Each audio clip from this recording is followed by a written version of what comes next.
بسم اللہ الرحمن الرحیم۔ السلام علیکم ورحمۃ اللہ وبرکاتہ۔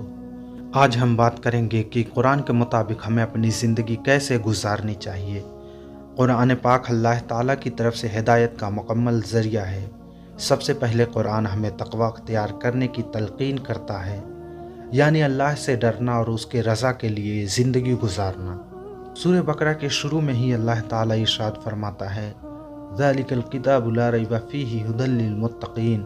یہ کتاب جس میں کوئی شک نہیں، متقیوں کے لیے ہدایت ہے۔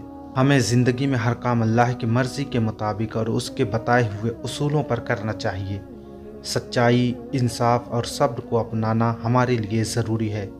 قرآن میں بارہا صبر اور شکر کی تلقین کی گئی ہے، جیسے کہ سورہ بقرہ میں اللہ تعالیٰ فرماتا ہے، وَاسْتَعِینُوا بِالصَّبْرِ وَالصَّلَاةِ، صبر اور نماز سے مدد لو۔ قرآن ہمیں دوسروں کے ساتھ نرمی، محبت اور انصاف سے پیش آنے کی بھی ہدایت دیتا ہے۔ سورہ حجرات میں اللہ تعالیٰ فرماتا ہے، انما المؤمنون اخوہ، مومن آپس میں بھائی بھائی ہیں۔ لہٰذا ہمیں اپنی زندگی میں ایمانداری، عدل اور دوسروں کے حقوق کی پاسداری کرنی چاہیے۔ آخری اور اہم بات، قرآن ہمیں بارہا یاد دلاتا ہے کہ یہ دنیا عارضی اور ہماری اصل منزل آخرت ہے۔ سورہ آل عمران میں ارشاد فرماتا ہے، کل نفس ذائقۃ الموت، ہر نفس کو موت کا مزہ چکھنا ہے۔ ہمیں ہمیشہ اپنے آخرت کی فکر کرتے ہوئے نیک اعمال کرنے کی کوشش کرنی چاہیے۔